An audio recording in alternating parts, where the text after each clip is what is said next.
नमस्कार दोस्तों। अंधेरी नाम की एक नगरी थी। उसमें राजा चंद्रसेन राज करता था। उसके पास हिरामणि नाम का एक पालतू तोता था। एक दिन राजा ने उससे पूछा, हमारा ब्याह किसके साथ होगा?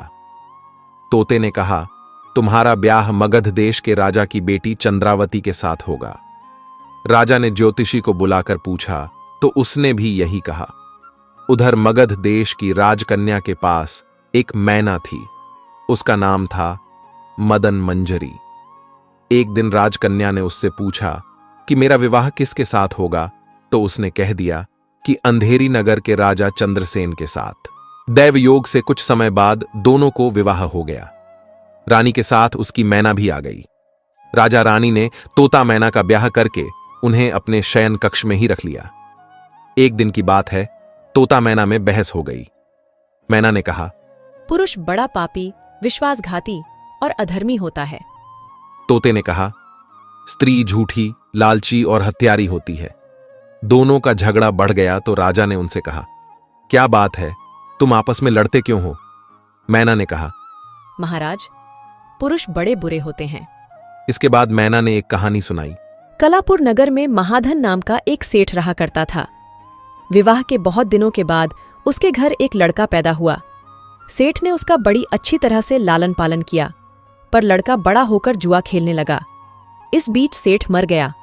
लड़के ने अपना सारा धन जुए में खो दिया। जब पास में कुछ न बचा तो वह नगर छोड़कर चंद्रपुरी नामक नगरी में जा पहुंचा। वहां हेमराज नाम का साहूकार रहता था। उसके पास जाकर उसने अपने पिता का परिचय दिया और कहा कि मैं जहाज लेकर सौदागरी करने गया था। माल बेचा, धन कमाया, लेकिन लौटते में समुद्र में ऐसा तूफान आया कि जहाज डूब गया और मैं जैसे तैसे बचकर यहां आ गया। उस सेठ की एक लड़की थी, दामवंती। सेठ को बड़ी खुशी हुई कि घर बैठे इतना अच्छा लड़का मिल गया। उसने उस लड़के को अपने घर में रख लिया और कुछ दिन बाद उसने उससे अपनी लड़की का विवाह कर दिया। दोनों वहीं रहने लगे। अंत में एक दिन वहां से विदा हुए। सेठ ने बहुत सा धन दिया और एक दासी को उनके साथ भेज दिया। रास्ते में एक जंगल पड़ता था। वहां आकर लड़के ने स्त्री से कहा, यहां बहुत डर है, तुम अपने गहने उतारकर मेरी कमर में बांध दो। लड़की ने ऐसा ही किया। इसके बाद लड़के ने कहारों को धन देकर डोले को वापस करा दिया और दासी को मारकर कुएं में डाल दिया। फिर स्त्री को भी कुएं में पटककर आगे बढ़ गया। स्त्री रोने लगी। एक मुसाफिर उधर जा रहा था। जंगल में रोने की आवाज सुनकर वह वहां आया, उसे कुएं से निकालकर उसके घर पहुंचा दिया। स्त्री ने घर जाकर माँ बाप से कह दिया कि रास्ते में चोरों ने हमारे गहने छीन लिए और दासी को मारकर मुझे कुएं में ढकेलकर भाग गए। बाप ने उसे ढाढ़स बंधाया और कहा कि तू चिंता मत कर, तेरा स्वामी जीवित होगा और किसी दिन आ जाएगा। उधर वह लड़का जेवर लेकर शहर पहुंचा। उसे तो जुए की लत लगी थी। वह सारे गहने जुए में हार गया। उसकी बुरी हालत हुई तो वह यह बहाना बनाकर कि उसके लड़का हुआ है, फिर अपनी ससुराल चला। वहां पहुंचते ही सबसे पहले उसकी स्त्री मिली। वह बड़ी खुश हुई। उसने पति से कहा, आप कोई चिंता न करें, मैंने यहां आकर दूसरी ही बात कही है। जो कहा था वह उसने बता दिया। सेठ अपने जमाई से मिलकर बड़े प्रसन्न हुए और उन्होंने उसे बड़ी अच्छी तरह से घर में रखा। कुछ दिन बाद एक रोज जब वह लड़की गहने पहने सो रही थी, उसने चुपचाप छुरी से उसे मार डाला और उसके गहने लेकर चंपत हो गया। मैना बोली, महाराज, यह सब मैंने अपनी आंखों से देखा। ऐसा पापी होता है पुरुष। राजा ने तोते से कहा, अब तुम बताओ कि स्त्री क्यों बुरी होती है? इस पर तोते ने यह कहानी सुनाई। कंचनपुर में सागर दत्त नाम का एक सेठ रहता था। उसके श्रीदत्त नाम का एक लड़का था। वहां से कुछ दूर पर एक और नगर था, श्री भीमयपुर। उसमें सोमदत्त नाम का सेठ रहता था। उसके एक लड़की थी, जयश्री। वह श्रीदत्त को ब्याही थी। ब्याह के बाद श्रीदत्त व्यापार करने परदेश चला गया। 12 बरस हो गए और वह न आया तो जयश्री व्याकुल होने लगी। एक दिन वह अपनी अटारी पर खड़ी थी कि एक आदमी उसे दिखाई दिया। उसे देखते ही वह उस पर मोहित हो गई। उसने उसे अपनी सखी के घर बुलवा लिया। रात होते ही वह उस सखी के घर चली जाती और रात भर वहां रहकर दिन निकलने से पहले ही लौट आती। इस तरह बहुत दिन बीत गए। इस बीच एक दिन उसका पति परदेश से लौट आया। स्त्री बड़ी दुखी हुई। अब वह क्या करे? पति हारा थका था। जल्दी ही उसकी आंख लग गई और स्त्री उठकर अपने दोस्त के पास चल दी। रास्ते में एक चोर खड़ा था। वह चोर कौतूहलवश देखने लगा कि स्त्री कहां जाती है। धीरे धीरे जयश्री सहेली के मकान पर पहुंची। चोर भी पीछे पीछे गया। संयोग से जयश्री के पुरुष मित्र उस आदमी को सांप ने काट लिया था और वह मरा पड़ा था। जयश्री ने समझा कि वह सो रहा है। वहीं आंगन में पीपल का एक पेड़ था जिस पर एक पिशाच बैठा यह लीला देख रहा था। उसने उस आदमी के मृत शरीर में प्रवेश करके उस स्त्री जयश्री की नाक काट ली और फिर उस आदमी की देह से निकलकर पेड़ पर जा बैठा। स्त्री रोती हुई अपनी सहेली के पास गई। सहेली ने कहा कि तुम अपने पति के पास जाओ और वहां बैठकर रोने लगो। कोई पूछे तो कह देना कि पति ने नाक काट ली है। उसने ऐसा ही किया। उसका रोना सुनकर लोग इकट्ठे हो गए।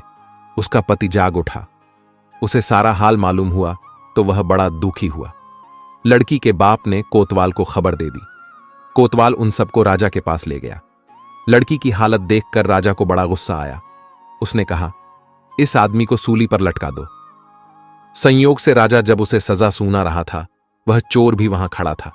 जब उसने देखा कि एक बेकसूर आदमी को सूली पर लटकाया जा रहा है, तो उसने राजा के सामने जाकर सब हाल सच सच बता दिया। बोला, अगर मेरी बात का विश्वास ना हो तो जाकर देख लीजिए। उस आदमी के मुंह में स्त्री की नाक है। राजा ने दिखवाया तो बात सच निकली। इतना कहकर तोता बोला, हे राजा, स्त्रियां ऐसी होती हैं। राजा ने उस स्त्री का सिर मुड़वाकर गधे पर चढ़ाकर नगर में घुमवाया और शहर से बाहर छुड़वा दिया। राजा ने कहा, स्त्री पुरुष से अधिक पापी है। तोते ने कहा, कैसे? राजा ने कहा, मर्द कैसा ही दुष्ट हो, उसे धर्म का थोड़ा बहुत विचार रहता ही है, स्त्री को नहीं रहता, इसलिए वह अधिक पापिन है। यदि आपने पूरी वीडियो देखी है तो कमेंट में जय श्री कृष्ण जरूर लिखें और सब्सक्राइब करें। आगे आप श्री की इच्छा। धन्यवाद। नमस्कार दोस्तों, एक समय की बात है। धर्मपुर नाम के नगर में गंधर्वसेन नाम का युवक रहता था। गंधर्वसेन की कदकाठी बहुत आकर्षक थी। यही कारण था कि कई लड़कियां उससे विवाह करना चाहती थीं, लेकिन गंधर्वसेन को उनमें से एक भी लैड डीएच की पसंद नहीं थी। ब्राह्मण पुत्र गंधर्वसेन जब अपने घोड़े पर सवार होकर नगर में निकलता था तो सारी लड़कियां उसे देखती रह जातीं। गंधर्वसेन किसी की तरफ नहीं देखता और तेज गति से नगर को पार करके रोजाना एक मंदिर की ओर निकल जाता था। यह मंदिर काली देवी का मंदिर था। गंधर्वसेन काली मां का बहुत बड़ा भक्त था। वो हर दिन मां काली की पूजा किया करता था। एक दिन जब वो मंदिर से लौट रहा था तो उसने नदी के किनारे एक धोबी की लड़की को कपड़े धोते हुए देखा। वह लड़की गंधर्वसेन को बहुत सुंदर लगी। गंधर्वसेन को उस लड़की से प्यार हो गया और वो दिन रात उसी के बारे में सोचने लगा। उसे लड़की से बात करने का कोई रास्ता नहीं सूझता। एक दिन उसने काली मां के मंदिर में पूजा करते हुए ये प्रतिज्ञा ली कि अगर वो लड़की उसकी हो गई तो वो काली मां के चरणों में अपना शीश चढ़ा देगा। गंधर्वसेन खाना पीना भूल चुका था। वो दिन रात उसी लड़की के बारे में सोचता रहता।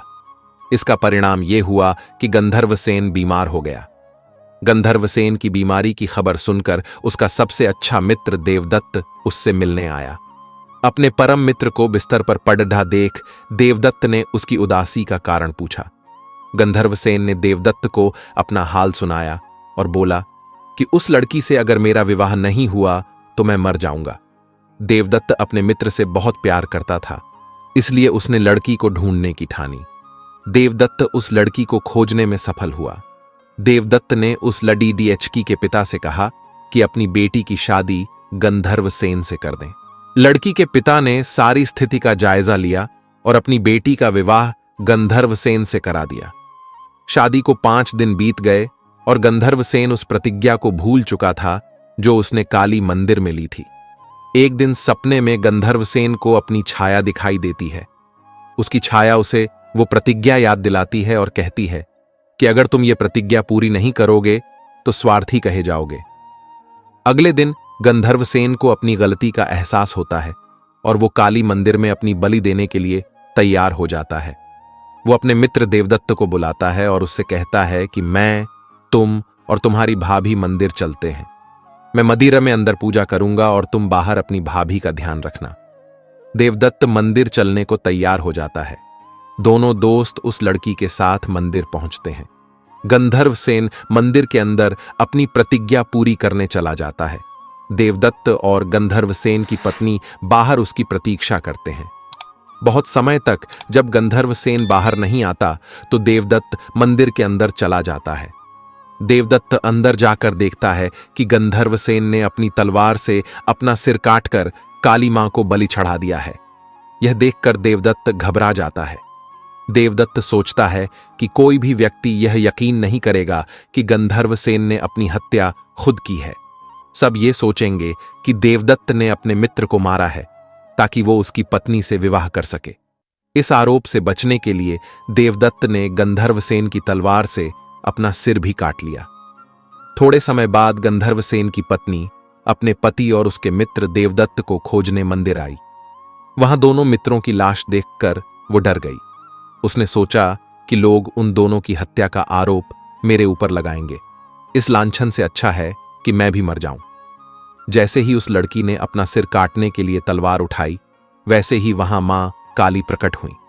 मां काली ने कहा, पुत्री, मैं तुमसे प्रसन्न हूं। बोलो, क्या वरदान मांगती हो? लड़की ने कहा, आप इन दोनों को जीवित कर दीजिए। काली मां बोली, तुम इन दोनों के सिर इनके धड़ों पर रखोगी तो ये जीवित हो जाएंगे। लड़की ने ऐसा ही किया, लेकिन उसे सिर रखने में गलती हो गई। उसने गंधर्वसेन का सिर देवदत्त और देवदत्त का सिर गंधर्वसेन के धड़ पर लगा दिया। दोनों मित्र जीवित होकर उस लड़की के लिए लड़ने लगे। व्यक्ति की पहचान उसके चेहरे से होती है, इसलिए देवदत्त उस लड़की का पति होगा क्योंकि उसके धड़ डीएच पर गंधर्वसेन का मस्तिष्क वाला हिस्सा लगा है। कहानी से सीख, इंसान जो भी करता है अपने मस्तिष्क से ही करता है, इसलिए उसकी पहचान मस्तिष्क से ही होती है। यदि आपने पूरी वीडियो देखी है तो कमेंट में जय श्री कृष्ण जरूर लिखें और सब्सक्राइब करें। आगे आप श्री की इच्छा। धन्यवाद।